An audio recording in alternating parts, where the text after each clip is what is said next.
As an artist, unlike other types of work, we often fall into the trap of the idea of our hobby and our self-worth and our inspiration and our meaning for life kind of blending in with our work. A lot of other jobs, I believe, are able to kind of keep that a little bit more separate, where their hobby and the thing that they do for fun is the thing they do for fun, and their work is their work, and they're able to compartmentalize their life in a healthier way. Artists kind of mix it all together, and their work becomes so much about who they are. So this is why I advocate for artists to take on new hobbies. And in particular, I think sport is something that a lot of artists should explore and consider exploring. Because, and I say this with respect, and maybe this is just something born out of my own experience, but artists typically don't have a lot of experience in that realm. So it's something potentially new that they could take on and learn to love and enjoy in a field that is extremely separate from their common fields of experience. As a person who lives in a capitalist society, you may be asking yourself, well, this is kind of a waste of time, isn't it? I need to, every moment of my life should be spent improving myself so that I can be a better generator of income and profit so that I can continue to live in this system. Like anything I do needs to be helping me make money, right? Well, I'm here to tell you that as an artist, if you take up sport, there are a lot of benefits that will help your art, help your work, and make you better at what you do. And I think this applies to hobbies in general, where hobbies make you better at your job in a lot of ways that you don't realize. Even though sometimes it feels like putting your energy into a skill set that you'll never ever make money with, it seems like a waste of time, it isn't. There's a lot that you can learn from taking on a hobby, specifically a hobby that you know is not ever going to make you any money. The fact that we aren't putting any expectation on this new skill, the fact that we're learning something just for the sake of learning it, that is an important process that will help us to remember how we learned our art to begin with. All the little things that we did to get good at whatever our chosen art is. For me, it's filmmaking. All little tricks and tips that we did when we were just starting out, we may have forgotten, when it was just a hobby, when there wasn't so much pressure on us, that we can learn when we start a sport. For me, that sport is Muay Thai that I started learning. And when I started to do that, I started to see all these little things that I was doing to learn this new skill that was totally new. I was learning from scratch. I started remembering, hey, I used to do this when I started learning filmmaking. I used to do all these things. So learning this new skill kind of re-inspired me to look at my filmmaking with fresh eyes and realize that when you're doing something, no matter what it is, even if it's your job and there's a lot of pressure on you to be perfect all the time, you can come to it with fresh eyes, like somebody who is taking something on like a hobby. These are the things that Muay Thai taught me about filmmaking. So the first thing, and this one seems pretty obvious, you suck right when you start learning Muay Thai. No matter what you do, if you've never learned it before, you're gonna suck. You're not gonna kick right, you're not gonna punch right, you're not gonna know how to do any of the moves. You have to learn them. I mean, this is obvious, right? When you learn something new, you suck. You're reminded that skills are built. They're not given to you. There's no such thing as a genius, in my opinion. So with filmmaking, a lot of times we think, oh, we gotta be perfect. We forget that the skills that we had were built. We're not unique geniuses. Maybe a few people in the world are, but I don't think so. Everybody who is a great filmmaker, a great artist, they built those skills. They learned them, they practiced them, they did them 100 times. And this may seem like an obvious point, but it's something you forget when you're in the middle of your life, when you've been doing something for so many years. So it's just something to remind you, you can get better at anything.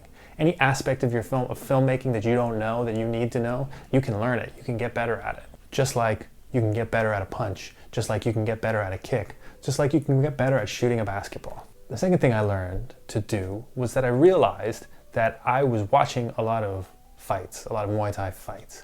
And as I watched these fights, the better I got, I started to notice techniques and combos that people were doing in those fights. And I started to watch these, and I would pick up these things and I would kind of think, oh, I could try that. That fits my style. I could do that.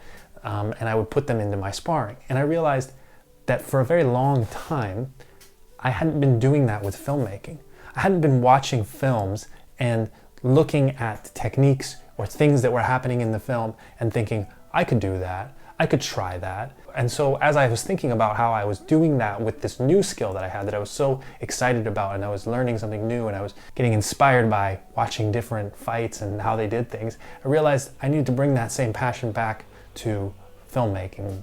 So as I started watching films, I started paying attention to, I don't know, maybe a little animation title sequence and thinking, hey, that's a really cool look and feel. I want to learn how to do that. So then I would take that title sequence and I would put it into After Effects and I'd play around and I'd think, okay, is this how they did it? And I'd try and replicate that. There's lots of little things that you can pick up and learn from other people. You learn from the best. The third thing I learned was that you need other people to watch you, to tell you what you're doing wrong.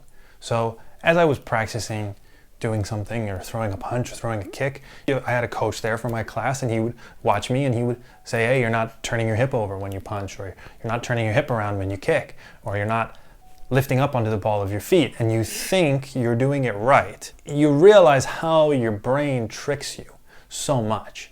You think you're doing it right, you think you're turning your hip over and you think you're punching, but you need somebody else to see that you're doing it wrong in order for, and tell you. And then as you do it the next time, you kind of realize, oh, dang, I'm not turning my hip over. I'm not lifting up on the ball of my foot. I need to consciously do that. And how does that translate into filmmaking? Well, you need to show your work to other people. You need someone to see it and say, hey, this isn't that great. You know, there's a process that I always find when I'm editing a new work where I think it's going well, I think it's going great, and then I show it to somebody else and I sit down next to them and I watch it and I realize, oh no, that's no good, that cut's no good. And it's only when somebody is there that I can do it. When I'm by myself, I cannot notice it. I can only notice it when someone's sitting next to me. You need those fresh eyes. So as a filmmaker, as an artist, you need to show your work to other people as much as possible. You need to constantly be getting critiques. You need somebody there to check, to notice your blind spots, to help you be better. The fourth thing that I noticed is the improvement and the getting better always comes in the most difficult parts. What I mean by that is, as I would train or whenever I go to class, there's always a point towards the end of the round where you feel like you're gonna die. You know, your lungs are about to give out, your leg muscles are about to give out, you feel like you can't do anymore and you want to give up. But what you have to do is push through that to get yourself to be a little bit better. You make it through that round, you make it through that pad session, you make it through that sparring session, you make it to the end. You do that last minute, you do that last 30 seconds, you do that last 10 seconds, and you do it as hard and as good and with the best technique that you can. Now, this is something that applies to sports, but I think building that mental toughness can really apply to art and artists, and I think specifically into the commerce side of it. Because I think when we work in this field, a lot of the times we feel like we do so much, we work so hard, and we're not getting anywhere, and we really want to give up.